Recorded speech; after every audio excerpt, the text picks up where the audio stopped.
Hey guys, Heike Yates here, and it's Tuesday, and I have to admit, I did double book myself. So I have an appointment at 2 o'clock, and I can't be with you live today. However, I will not miss our Tuesdays because they're super important to me, and I hope important to you too. So, tomorrow is Valentine's, but I'm not going to talk about Valentine's. I want to talk about something that came up today again. And it's to say no.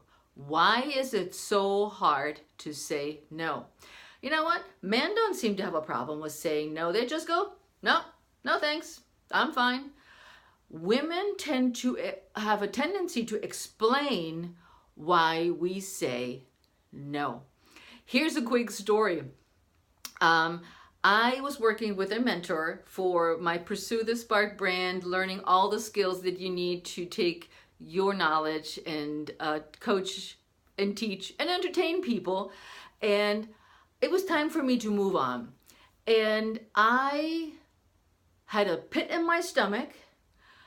I wasn't sure how I was going to tell him that I had to break up with him. Yep, you heard me right, to break up with him.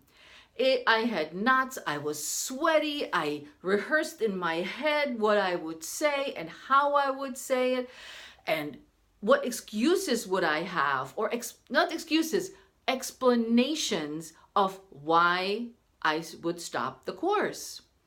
And in my mind, it was very clear, it was time for me to stop the course. I would hate to miss his guidance and the people that were in my mastermind. A mastermind is a group of people that frequently get together and work on a project, each at their own pace, but we're giving each other feedback and helping each other out. So fun, and amazing group of people I was in. But I was ready to move on and write my own story, write my own way, and follow my own path with that. So I had to tell him I break up with him. And I really did that. I was on a Zoom call with him, so I actually had to look at him. I couldn't just be on the phone and go, oh my goodness. No, I had to look him in the eye and say, I'm breaking up with you. I just didn't know how to start the sentence. And he was just like a guy would do, say, okay, what are you going to do next? It was not like, oh my God, stab, you're breaking up with me, and now I'm hurt, and the planet will turn upside down. He was totally, it's a business. I get it. You got what you needed, and now it's time for you to follow your own path. So if you need me, if you want me to coach you, here's the deal. Here's what we're going to do, and come back anytime you need us. Gotta tell you, I was like, what a relief, what a release. I didn't have to explain myself. I didn't have to say why exactly I wasn't continuing and come up with some cockadoodle, is that a word? I'm sure, cockadoodle story that excused me from not following through. And it is actually that easy to say no and not explain yourself. You don't have to. No, thank you. I just had a conversation about a similar situation with my client, and it was about taking on a educational course that you really, really wanted to take. And if you listen to this, you know who you are. But her plate's already full. She's going to school full time. She's already overstretched, has kids. But she really, really wanted to work with this person. And the person had given her videos and introduced her to her method of teaching. And so my client said, I really want to take this course. And I said, but you don't have time. You don't have the resources, financial resources to do that right now. And you're stretched to the max as it is. Will this person be there in another year? Or will she disappear into thin air and you will never be able to work with her again? And she says, no, the course will be offered once a year.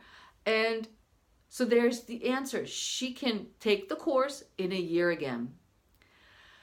And she said, but what do I tell her? And she was in a similar boat, and I just told her the story I told you guys. And she said, "Did you really say I'm breaking up with you?" And I said, "Sure did. It felt to me like that." So when you say no, you don't have to explain why. Just say no, thank you, maybe some other time. You don't need to come up with a story to explain your reasons. And nobody will hold you hostage or be mean to you. If they are, then you didn't want to work with them in the first place, or didn't want to do things for them because you said no. So think about 2 or 3 things that you said yes to just because, and you rather wanted to say no to but didn't. Just 2 or 3. Think about those. And then think about how would you have felt saying no instead. Instead of saying yes to something you really didn't want to do, you didn't say no because you didn't have the courage maybe, or the guts to say no. So think about these. Just let it simmer for a moment. If you would have said no, would you have felt guilty? I think most of us feel guilty when we say no, because why shouldn't we do it? Why should we say no? It's just taken out on our own back and the other people will be happy. Or is it about people pleasing? Could be about that you are a people pleaser, that you want everybody to like you, and so you're bending over backwards for things that you really didn't want to do. Guilt is a big one, and so is people pleasing. Stop it. Take it one step at a time. Make that list of 2 to 3 items that you said yes to and you'd rather said no to. Write down how you felt, or how you would feel if you'd said no. And I bet you'd feel liberated. What is it called? A rock fell off your heart, or, you just feel relieved. I know I'm mixing things up with English and German, but you are the master of your own path. Choose it without guilt, without overwhelm, and without pleasing people, because my mechanic says, and this is a funny one, the only person that I'm pleasing today is myself. It's not your turn. So put yourself first, and let me know if I can answer any questions. Let me know if you have any comments. If you'd like to contribute to my story, or simply say, no, maybe next time. But with that in mind, love you guys. See you next time, Tuesday at 2, live. Ciao.